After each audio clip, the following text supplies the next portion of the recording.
2. When Marjorie and Bernice reached home at a half hour after midnight, they said good night at the top of the stairs. Though cousins, they were not intimates. As a matter of fact, Marjorie had no female intimates. She considered girls stupid. Bernice, on the contrary, all through this parent-arranged visit, had rather longed to exchange those confidences flavored with giggles and tears that she considered an indispensable factor in all feminine intercourse.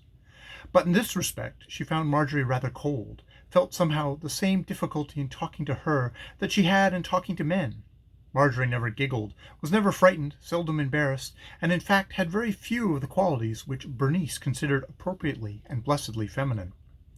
As Bernice busied herself with toothbrush and paste this night, she wondered for the 100th time why she had never had any attention when she was away from home. That her family was the wealthiest in Eau Claire, that her mother entertained tremendously, gave little dinners for her daughter before all dances, and bought her a car of her own to drive round in, never occurred to her as factors in her hometown social success. Like most girls, she had been brought up on the warm milk prepared by Annie Fellows Johnston, and on the novels in which the female was beloved because of certain mysteriously woman qualities, always mentioned but never displayed. Bernice felt a vague pain that she was not at present engaged in being popular.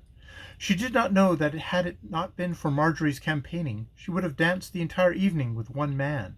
But she knew that even in Eau Claire other girls with less position and less pulchritude were given a much bigger rush. She attributed this to something subtly unscrupulous in those girls. It had never worried her, and it had her mother would and if it had, her mother would have assured her that the other girls cheapened themselves, and that men really respected girls like Bernice. She turned out the light in her bathroom, and on an impulse decided to go in and chat for a moment with her Aunt Josephine, whose light was still on. Her soft slippers bore her noiselessly down the carpeted hall, but hearing voices inside, she stopped near the partly open doors. Then she caught her own name, and without any definite intention of eavesdropping, lingered, and the thread of the conversation going on inside pierced her consciousness sharply as if it had been drawn through with a needle. "She's absolutely hopeless." It was Marjorie's voice. "Oh, I know what you're going to say. So many people have told you how pretty and sweet she is, and how she can cook. What of it? She's a bum time. Men don't like her." What's a little cheap popularity?" Miss Harvey sounded annoyed. "It's everything when you're 18, said Marjorie empathetically. "I've done my best. I've been polite, I've made men dance with her, but they just won't stand being bored. When I think of that gorgeous coloring wasted on such a ninny, and think what Martha Carey could do with it. Oh! There's no courtesy these days." Miss Harvey's voice implied that the modern situation were too much for her. When she was a girl, all young ladies who belonged to nice families had glorious times. "Well," said Marjorie, "no girl can permanently bolster up a lame duck visitor, because these days it's every girl for herself. I've even tried to drop hints about clothes and things, and she's been furious, given me the funniest looks.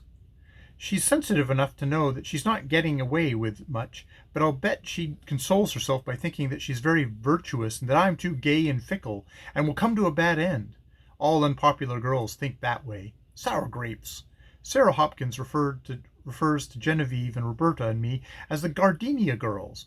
I bet she'd give 10 years of her life and her European education to be a Gardenia girl and have 3 or 4 men in love with her and to be cut in on every few feet at dances."